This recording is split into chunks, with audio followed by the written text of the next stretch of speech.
Hello everyone and welcome back to the Dungeon Learner's Guide. This week we've got another Commander's Guild deck tech. This is deck number 192 and it's titled Wowzer, That's a Lot of Lands.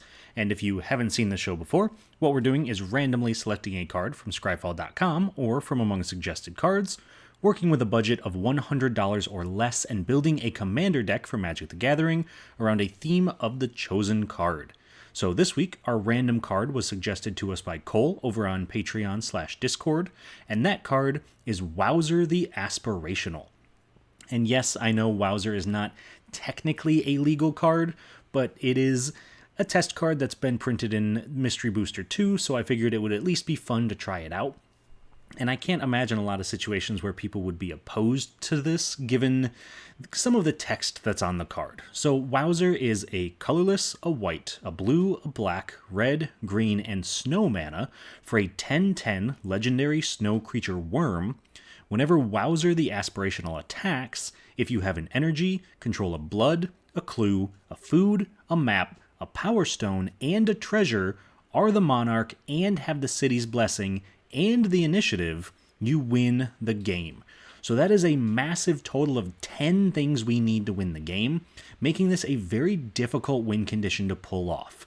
And again, since we're building around Aspirational, we might as well also put Wowzer in the command zone because, what better way to build around a legendary creature than to put them in the command zone? So if we're building completely around Wowzer, we've got him in the command zone, we need to find a way to make all 10 of these things happen. And so let's take a look at some of our themes, and I'll kind of break down how we're making that work when we only have 100 cards in the deck. So the very first theme that I want to highlight is going to be lands. While I was going through and building this deck, I realized that 9 of the 10 things we need can actually be found on lands, and most of them can be found on multiple lands, and even the ones that can't are found on at least one. So we have cards like Aether Hub, which is a land. When it enters the battlefield, you get an energy, it taps for a colorless, and you can tap it to pay an energy to add 1 mana of any color. That doesn't seem initially that powerful, but considering this puts us 10% of the way to a victory with Wowzer, it's incredibly efficient to have the things we need on lands. So that way we can get, at least like I said, 9 of the 10 things just in our mana base, and the rest of our deck can be designed in finding those cards. Which leads us into theme number 2, which is going to be finding specific lands. There's a lot of cards that search out basic lands, but we really want to focus on cards that can find any land. That's going to give us the ability to find cards like Aether Hub, or the cards that can give us a blood token, or a clue token, or anything like that, because we can kind of lean into the fact that a lot of times in Commander, lands are a little bit off limits. Destroying specific lands is typically on the table, but it's very uncommon to run into someone who's willing to destroy all of your lands, so we can take a little bit of advantage with that and make sure that our mana base is where our win condition is coming from. Finally, though, we get to the point where we've done as much as we can. We've gotten everything except for one thing from our lands, so we need to make sure we can get that final piece as well. And that final piece is the initiative. There is no land in Magic that gives you the initiative. We have to get it from creatures, mostly creatures at least, and sometimes the occasional artifact or enchantment. So to that end, we have something like Aarakocra Sneak, which is 3 and a blue, for a 1/4 bird rogue with flying. When it enters the battlefield, you take the initiative. So being able to take the initiative on our creatures means that we can focus our land forces or our abilities on getting our non-basics that do everything else, and then kind of just play an initiative game plan, being able to put creatures into play, go through dungeons, generate value, and we can look like just a general initiative deck with some of the synergies that provides, while also still slowly getting out the rest of our win conditions through the use of our lands. But that is the main goal of our deck this week. And moving on, we're going to talk a little bit about some key cards. And these are the cards that synergize really well with what we're trying to do, and in some cases are win conditions or value engines all on their own. So the very first card that I want to highlight is going to be Elvish Reclaimer. An Elvish Reclaimer is 1 green for a 1/2 elf warrior. It gets +2/+2 as long as there are 3 or more lands in your graveyard, and you can pay 2, tap it, and sacrifice a land to search your library for a land, put it onto the battlefield tapped, then shuffle. Elvish Reclaimer is one of the most efficient sources of continuous land ramp. Because we're able to sacrifice any land to search for any land, we could basically activate this every single turn and just get all of the lands we need out of our deck, one right after the other. So plenty of our spells are going to be instants or sorceries, or maybe even artifacts or creatures that can get specific lands, but Elvish Reclaimer is one of the only repeatable sources of non-basic land ramp, giving us the ability to keep getting the things that we need, while also just getting down really early. We can play the Reclaimer as early as turn 1 and start searching as early as turn 2, so as long as we can keep hitting our land drops, then we'll keep having cards to sacrifice. Moving on, though, to our second key card. This one is going to be Open the Way. And Open the Way is unique because it does get non-basic lands, but it doesn't let us really choose the lands that we want.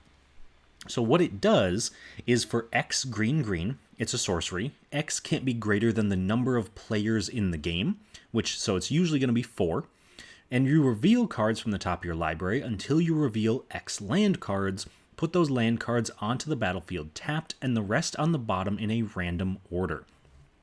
So being able to get potentially up to 4 lands from the top of our library means that we can very quickly accelerate into our game plan, because if all 4 of them are lands that we need that make tokens or the monarchy or whatever, then we can very quickly get to a point where we can win with Wowzer.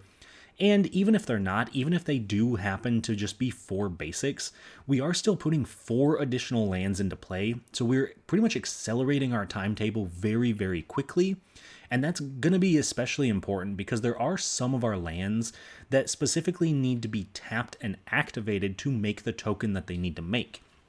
And it's not uncommon for us to have to kind of take a turn off and spend 5 mana just to make a blood token or a power stone token. So being able to get a ton of lands into play is going to be incredibly efficient in helping us get to the point where we can make those tokens consistently. And then finally, our last key card is going to be Seasoned Dungeoneer, one of our initiative cards. And Seasoned Dungeoneer I really wanted to highlight because if you remember on Wowzer, it specifies that when he attacks, we need to have both the initiative and the monarchy, both of which can be taken from us through combat. So we want to use Seasoned Dungeoneer, which is 3 and a white. It's a 3/4 human warrior. When it enters the battlefield, you take the initiative, and whenever you attack, target attacking cleric, rogue, warrior, or wizard gains protection from creatures until the end of turn, and it explores.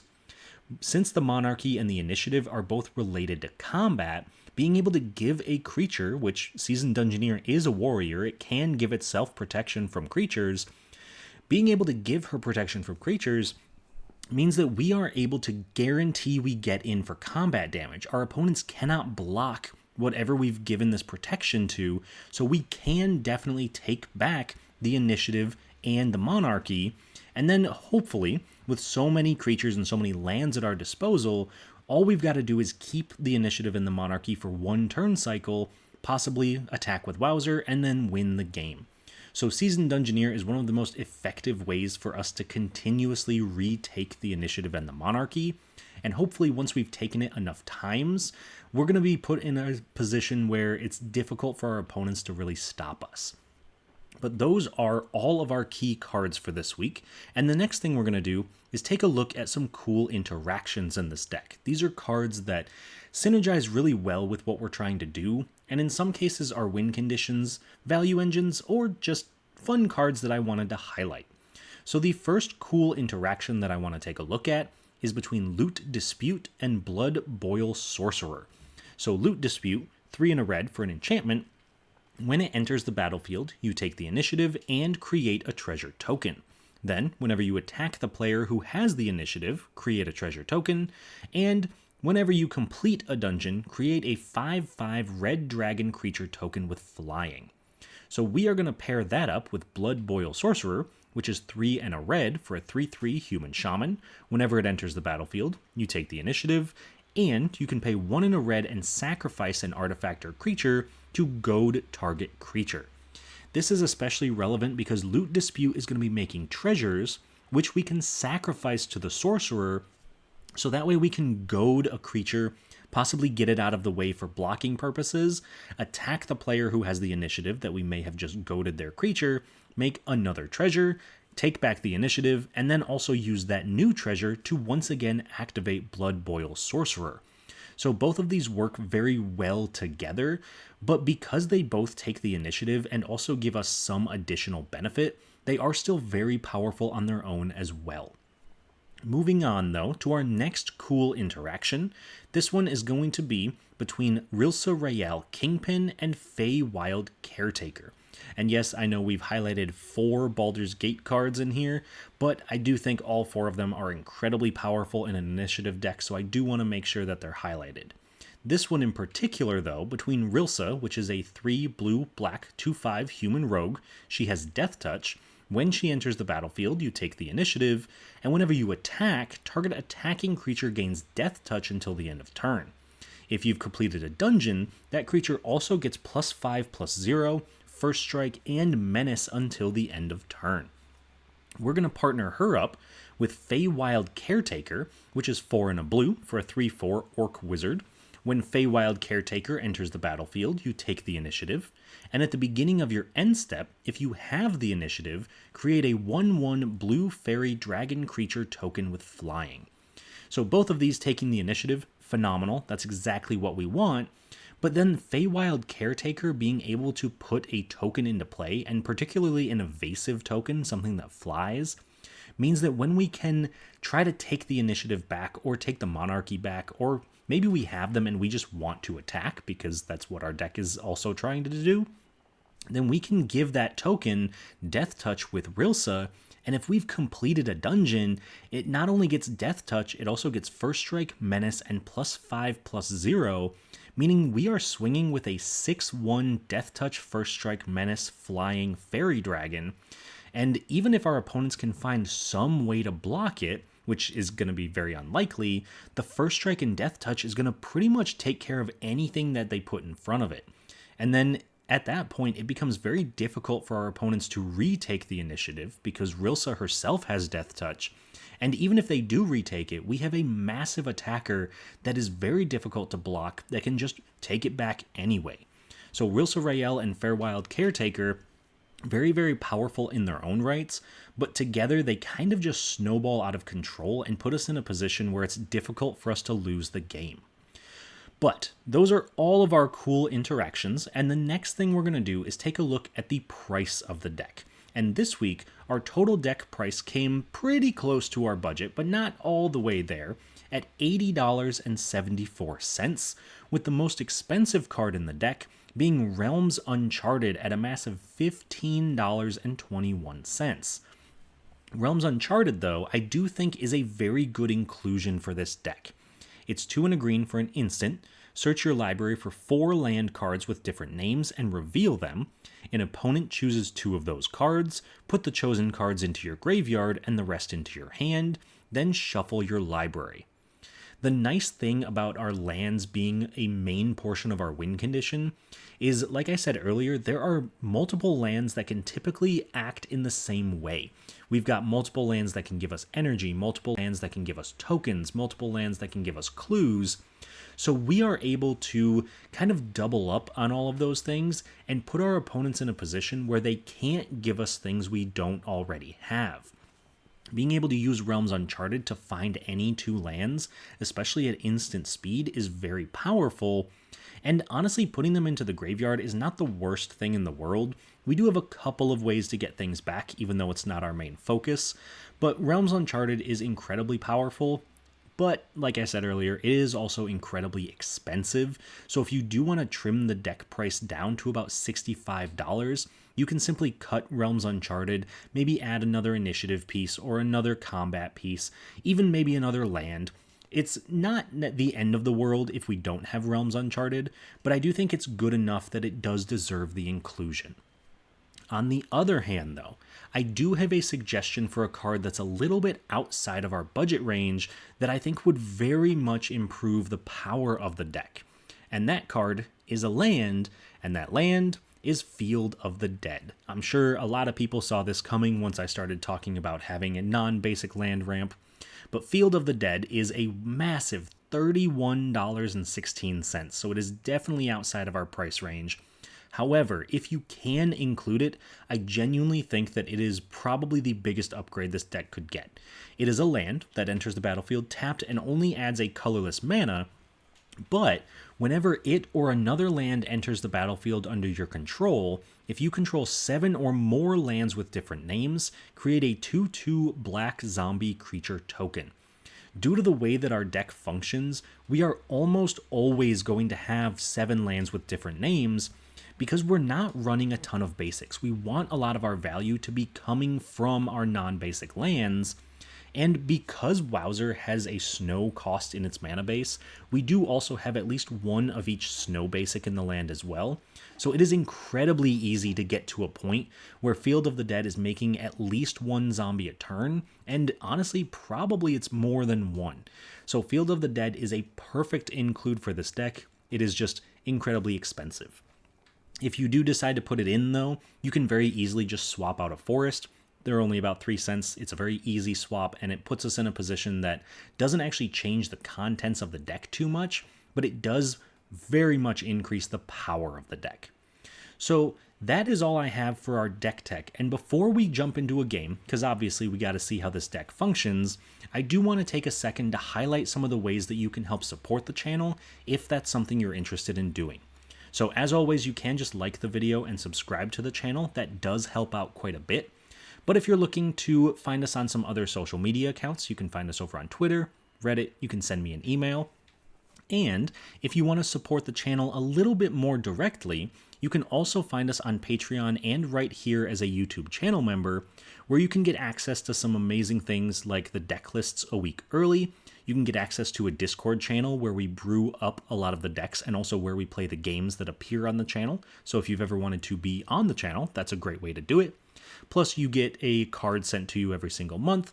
I know I'm still a little bit behind on that. I will get to that soon, I promise.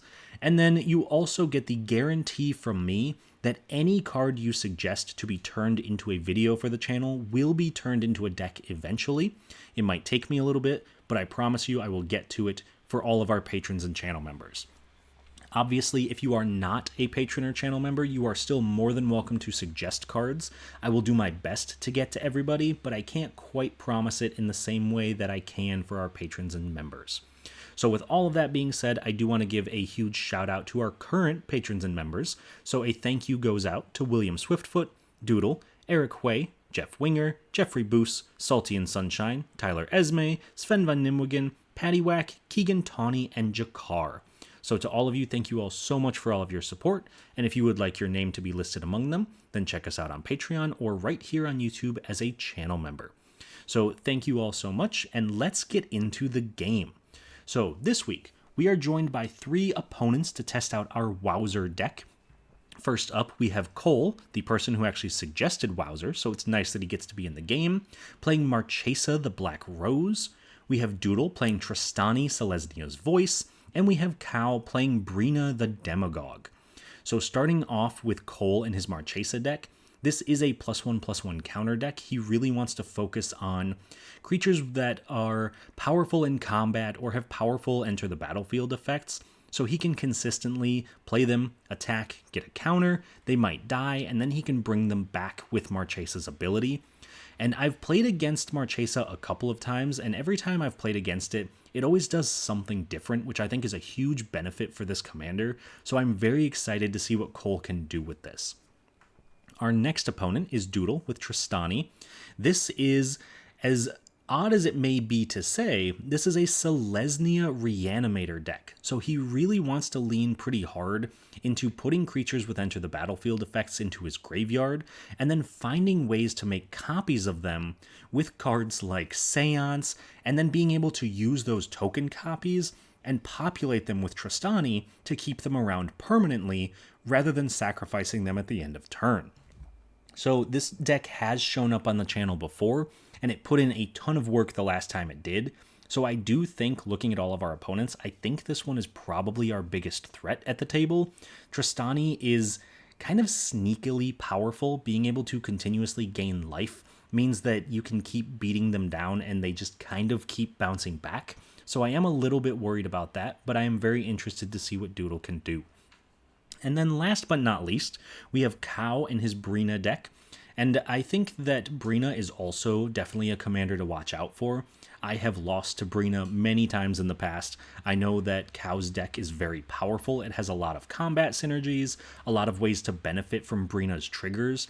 So I do think that Brina being able to put counters on things and kind of force combat puts everybody else in a very weird situation, because Brina specifically wants your opponents to attack the opponent with the highest life total, or at least not the lowest.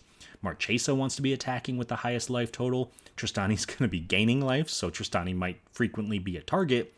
But Brina's really going to force combat against some decks that kind of already want to be attacking. So I think it's going to speed up the game a little bit and definitely make it a ton of fun. But let me know down in the comments how you think this game is going to go. Make sure you get those predictions in for which deck you think is going to walk out the winner. And I hope you enjoyed the deck tech. I hope you will enjoy the game. I'm sure I certainly will. And I will talk to you all once it's done. At the start of the game, Cole goes first, followed by Doodle, myself, and then Cow. On Cole's first turn, he plays a Polluted Delta, sacrificing it and paying a life to search his library for Xander's Lounge, putting it into play. Doodle plays a Fortified Village, revealing a Canopy Vista so it comes into play untapped. I play a Forest and cast an Expedition map. Cow plays a Bojuka Bog, exiling Cole's graveyard.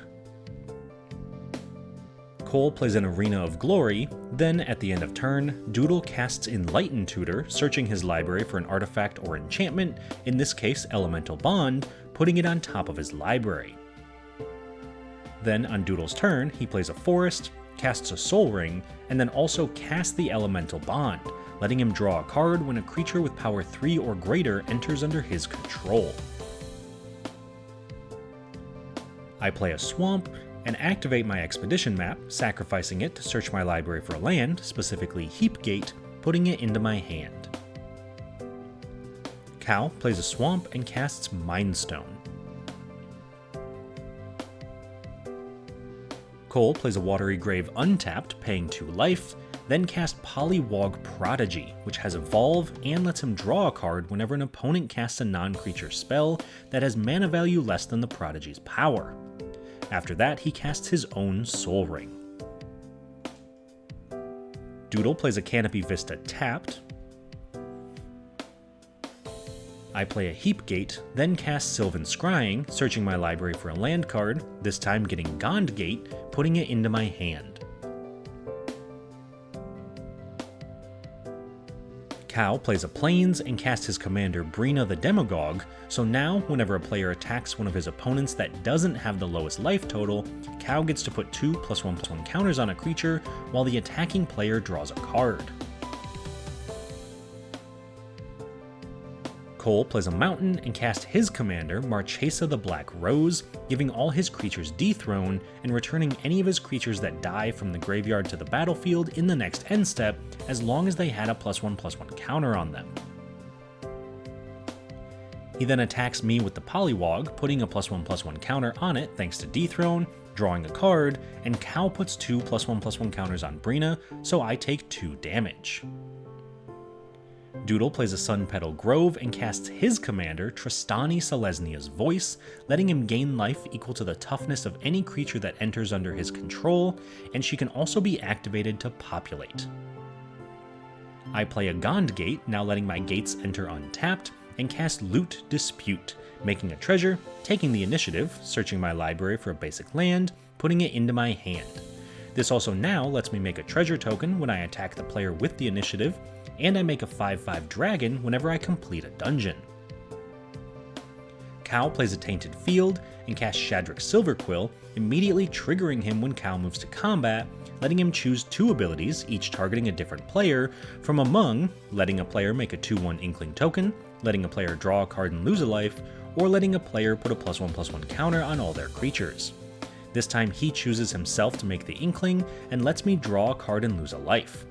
Once that's resolved, he attacks me for 3 with Brina, putting 2 +1/+1 counters on Shadrax, drawing a card and taking the initiative, which lets him search his library for a basic land, putting it into his hand. Cole plays a Scalding Tarn, paying a life and sacrificing it to search his library for Steam Vents, putting it into play untapped by paying 2 life. He then casts Sneak Attack, letting him pay a red mana to put a creature into play from his hand with haste, but it forces him to sacrifice the creature in his end step. He immediately activates Sneak Attack, putting Grima, Sauron's Footman, into play, which can't be blocked, and, when it deals combat damage to a player, makes the defending player exile cards from the top of their library until they exile an instant or sorcery, letting Cole cast it for free. Once that's resolved, he activates Sneak Attack again, putting Crimson Caravaneer into play, which has Double Strike and makes a junk token when it deals combat damage to an opponent. Finally, he moves to combat, attacking Doodle with Grima and the Pollywog, and attacks Cal with Marchesa and the Caravaneer, putting a counter on all of them, drawing a card and letting Cal put 2 counters on his Inkling. Cal blocks both creatures coming his way, killing the Inkling, Marchesa, and the Caravaneer, taking no damage, while Doodle blocks the Pollywog with Tristani, only taking 2 from Grima, and exiling Nature's Claim from the top of his library, which Cole casts for free, destroying Doodle's elemental bond but gaining him 4 life. Then, in Cole's end step, Marchesa's delayed trigger resolves, returning herself and the Caravaneer from his graveyard to the battlefield, but he does forget to sacrifice Grima. On Doodle's turn, he plays a Scavenger Grounds and casts Regal Behemoth, gaining 5 life, becoming the Monarch, and letting his lands tap for double the mana for as long as he is the Monarch. Then at the end of turn, he draws a card, since he's the Monarch. On my turn, I play an Aether Hub, getting an energy counter, and cast Hour of Promise, searching my library for 2 lands, in this case, Hall of Tagazin and Havengul Laboratory, putting them both into play tapped.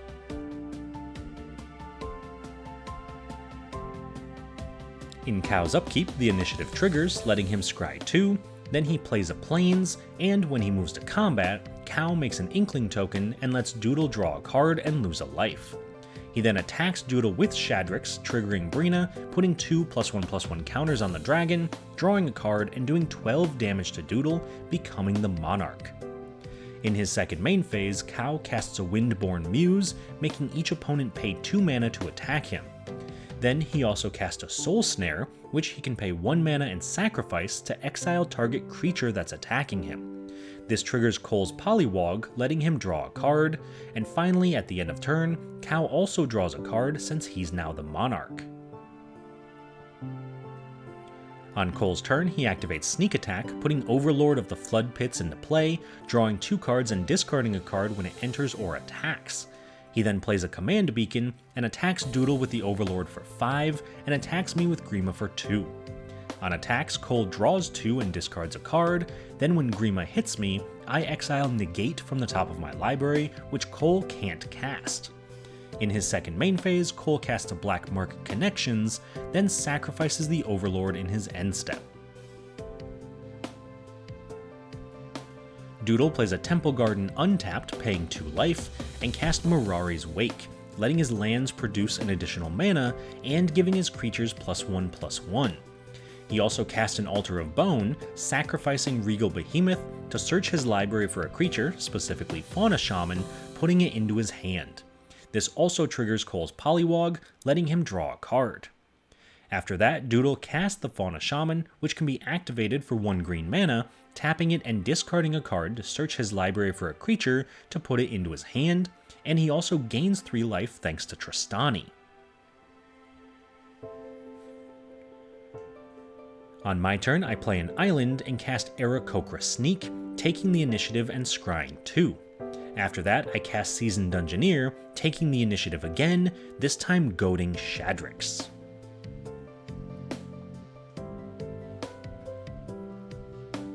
On Cow's turn, he cast a Combat Calligrapher, preventing Inklings from attacking him, and letting any player make an Inkling token that's tapped and attacking whenever they attack one of his opponents.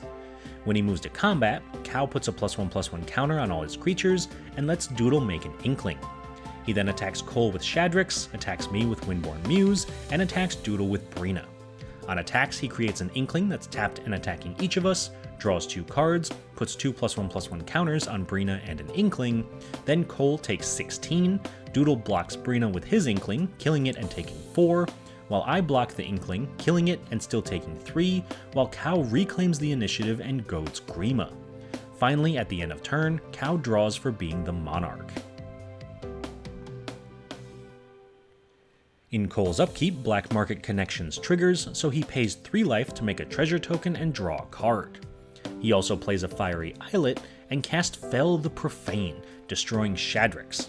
When he moves to combat, he attacks Doodle for 2 with Grima, making an Inkling that's also attacking him for 2, and casting Eladamri's Call from the top of Doodle's library, searching Cole's library for a creature, specifically Overlord of the Boiler Bilges, putting it into his hand.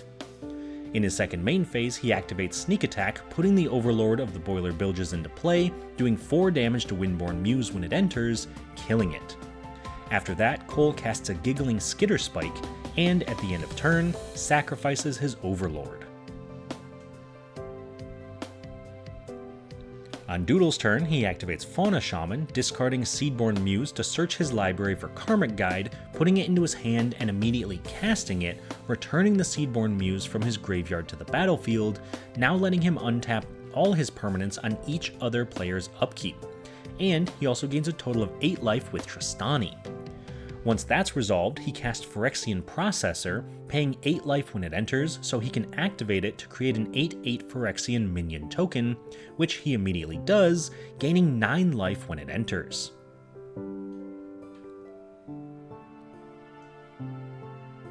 On my turn, I move straight to combat, attacking Cow with Seasoned Dungeoneer, giving itself protection from creatures until the end of turn and making a treasure. Before damage though, Cow sacrifices Soul Snare, exiling my Dungeoneer and taking no damage. In my second main phase, I cast Kura the Boundless Sky, play a Forest, and at the end of turn, Doodle activates Phyrexian Processor, making another minion, and he also activates Tristani to populate the minion token and gaining a total of 18 life. In Cow's upkeep, he takes the initiative, drawing a card, then moves to combat, attacking me with an Inkling, attacking Cole with Brina, and attacking Doodle with the rest of his board. This creates an Inkling, also attacking each of us, while Cow draws 2 and puts 2 +1/+1 counters on 2 Inklings. Then I block both Inklings, attacking me, taking no damage, while Cole takes 6 and Doodle takes 10. In Cow's second main phase, he casts Tragic Arrogance, choosing an artifact, creature, enchantment, and planeswalker from among permanents each player controls, then sacrificing the rest. In response, Doodle activates Phyrexian Processor and Tristani, making 2 more minions and gaining 18 life. Then the board wipe resolves, leaving Cole with Grima, Black Market Connections, and Sol Ring, leaving Doodle with Karmic Guide, Mirari's Wake, and Sol Ring, leaving me with Kura, a Treasure and Loot Dispute, and leaving Cow with Brina and Mindstone. Once that's resolved, Cow plays a Plains, casts an Arcane Signet, and at the end of turn, I activate Hall of Tagzin to make a Power Stone token.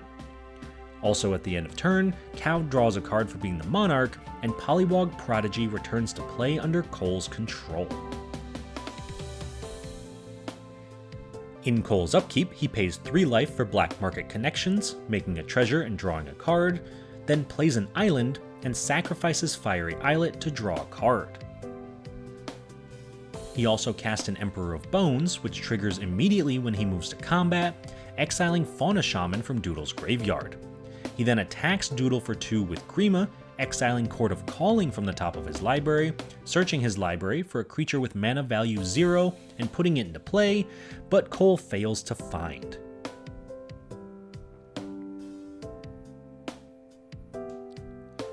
In Cole's second main phase, he adapts the Emperor of Bones, putting 2 +1/+1 counters on it and putting the Fauna Shaman he exiled into play under his control with haste. Then he's able to use a treasure to activate the Fauna Shaman, discarding Gleeful Arsonist and searching his library for a creature, choosing Dreamtide Whale, putting it into his hand and immediately casting it, now proliferating whenever a player casts their second spell each turn. Also at the end of turn, he's forced to sacrifice the Fauna Shaman.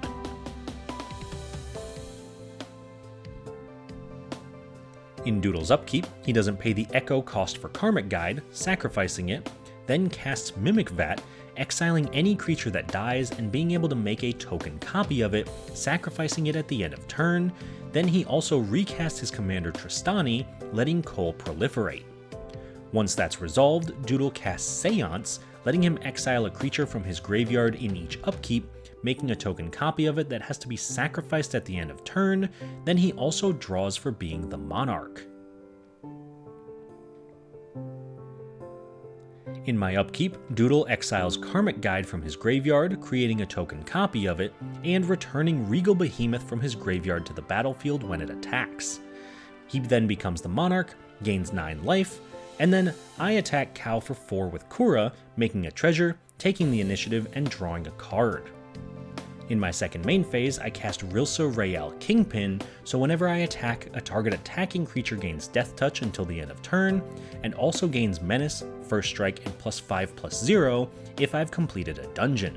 Then when she enters, I also take the initiative, completing the dungeon, making a 5/5 dragon token, revealing the top 10 cards of my library, putting a creature from among them into play with 3 +1/+1 counters and hexproof until my next turn. When that ability resolves, I put Feywild Caretaker into play, once again taking the initiative, searching my library for a basic land, putting it into my hand.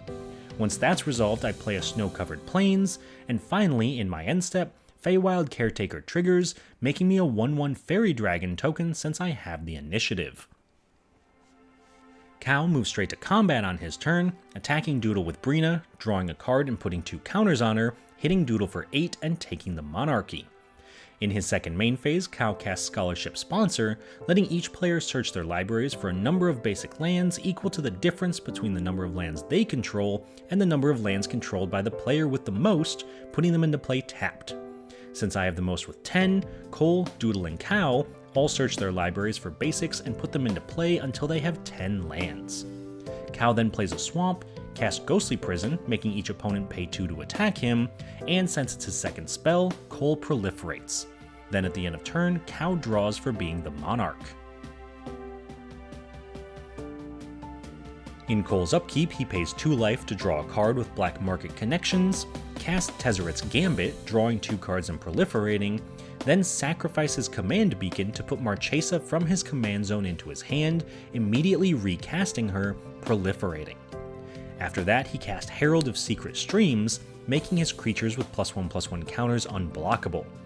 When he moves to combat, Cole exiles Shadrach Silverquill with the Emperor of Bones, and attacks Doodle with Grima, the Pollywog, Emperor, and Whale, putting a counter on each of them with Marchesa, doing a total of 24 damage, while also drawing a card with Brina, letting Cal put 2 counters on Scholarship Sponsor, and then making Doodle exile Path to Exile from the top of his library, casting it for free, exiling Kura, and letting me search my library for a basic land, putting it into play tapped.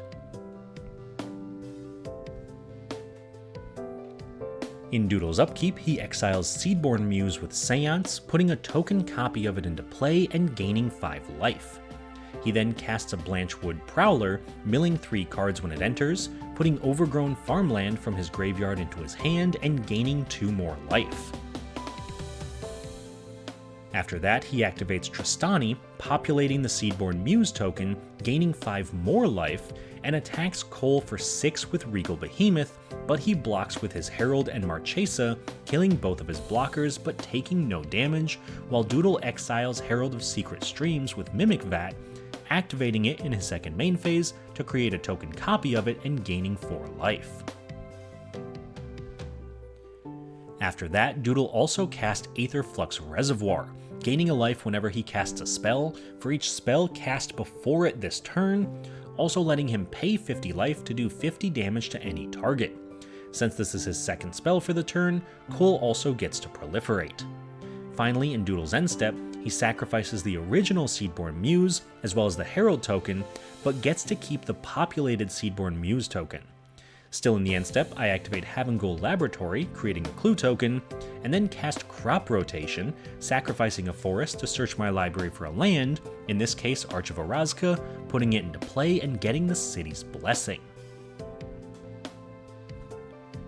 In my upkeep, Doodle exiles Terastodon with Seance, creating a token copy of it, gaining 10 life, and destroying 3 of his own lands, but giving himself a 3/3 beast to replace each of them, gaining another 12 life. Then I take the initiative, scrying 2, I play a Restless Cottage, and attack Cow for 1 with a Fairy Dragon, paying 2 for Ghostly Prison, reclaiming the Monarchy, and I also attack Doodle for 5 with the Dragon, giving it +5/+0, First Strike, Menace, and Death Touch, hitting him for 10. Then, in my second main phase, I cast Goliath Paladin, again taking the initiative, goading the Regal Behemoth.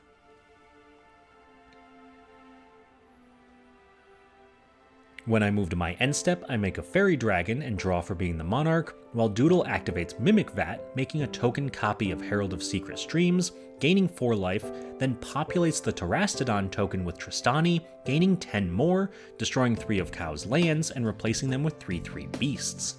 Unfortunately, that doesn't matter for Cow, as Doodle also activates Aetherflux Reservoir, paying 50 life to do 50 damage to Cow.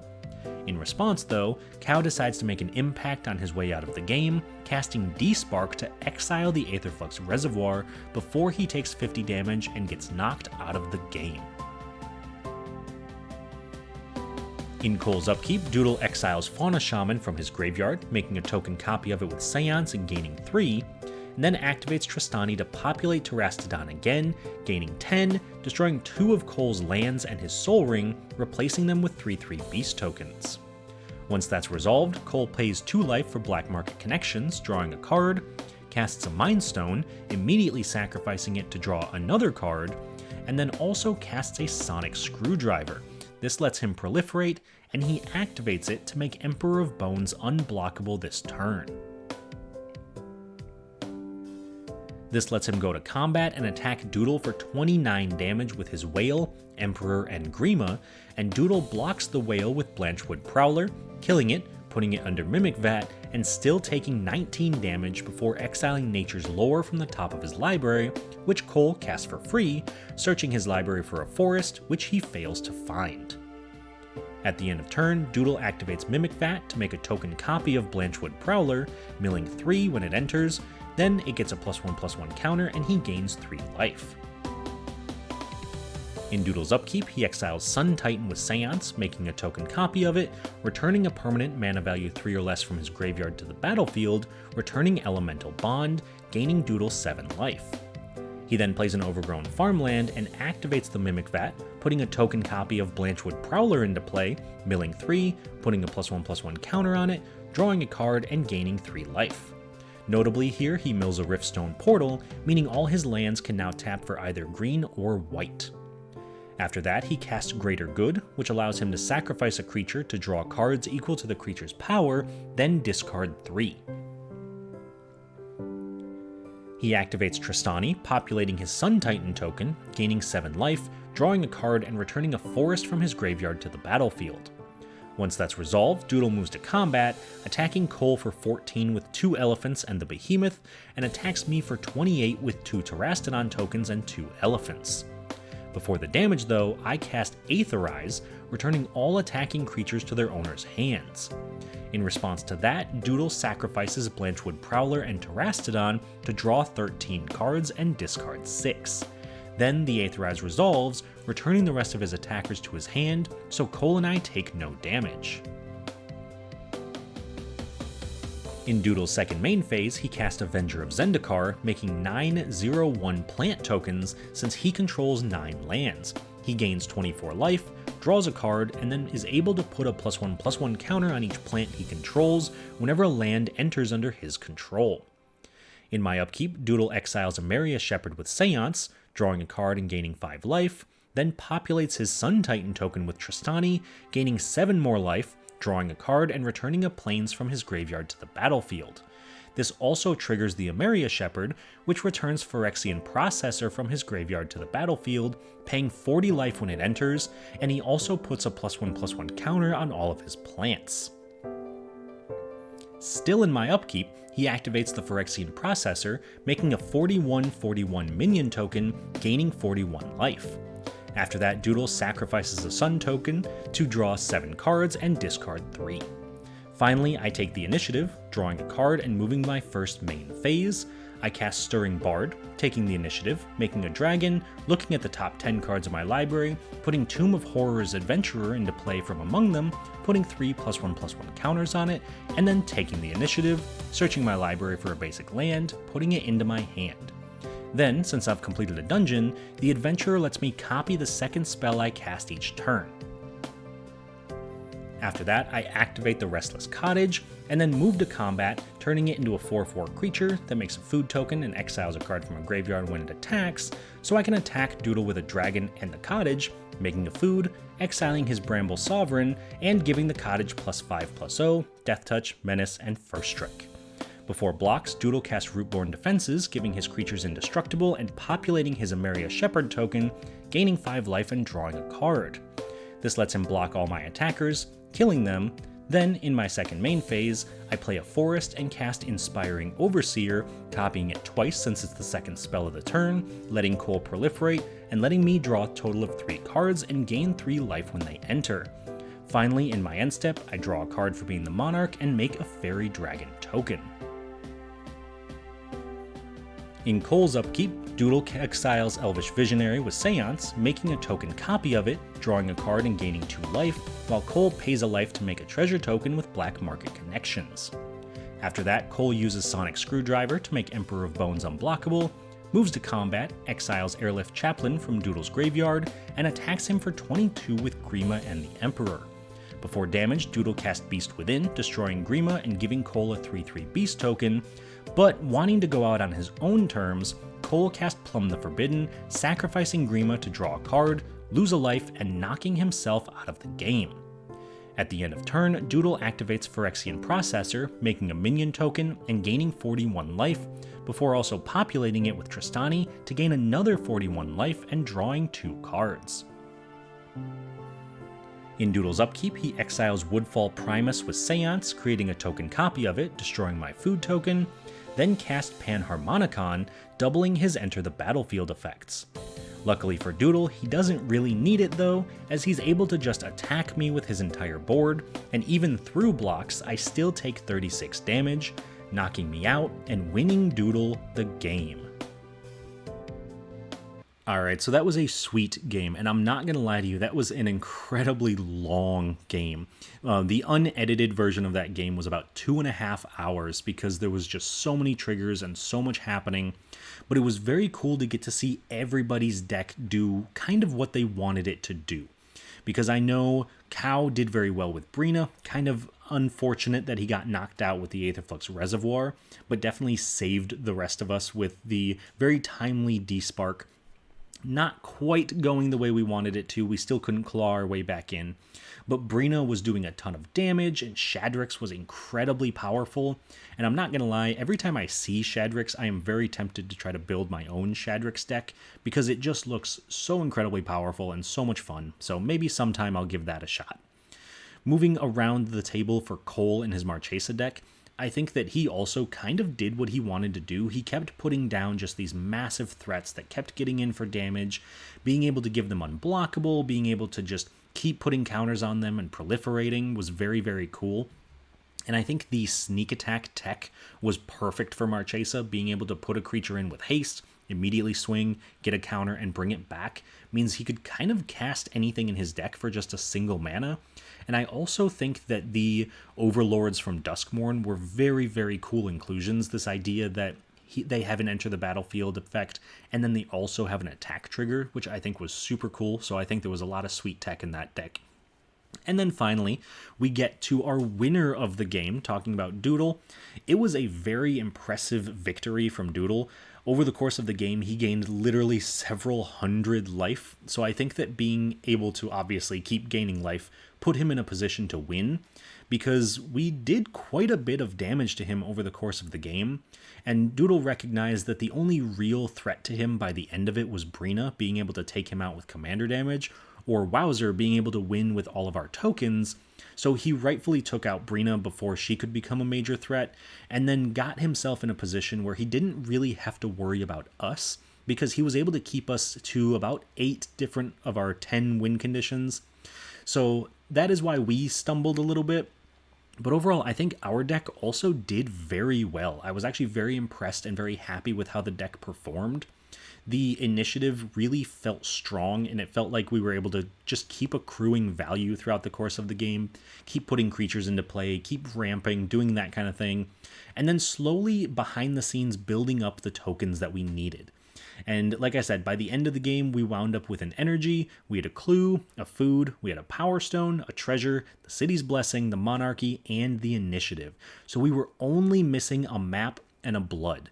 And we did have the land in play that could make a map, or I'm sorry, not a map, a blood, but we couldn't find the one that could make a map. So a little bit unfortunate there, but we did come incredibly close, and we did have a haste enabler on board as well, so we could have just played Wowzer, attacked, and immediately won the game, which I think is a lot more than I expected when I sat down to play this deck. I honestly kind of expected we might just do nothing, so I was very happy to be proven wrong. Overall, though, I hope you guys did enjoy the deck tech. I hope you enjoyed the game. I thought it was a ton of fun. Please let me know down in the comments if you have any suggestions for future videos, any cards you'd like to see me build around. I am kind of on a deck building spree at the moment. I'm really looking for new stuff to build because I just kind of have that creative itch. So do let me know if you've got something, and I will be happy to look into it. Otherwise, thank you all so much for watching. Please do remember to like the video and subscribe to the channel, and I will see you all on the other side of the Dungeon Learner's Guide.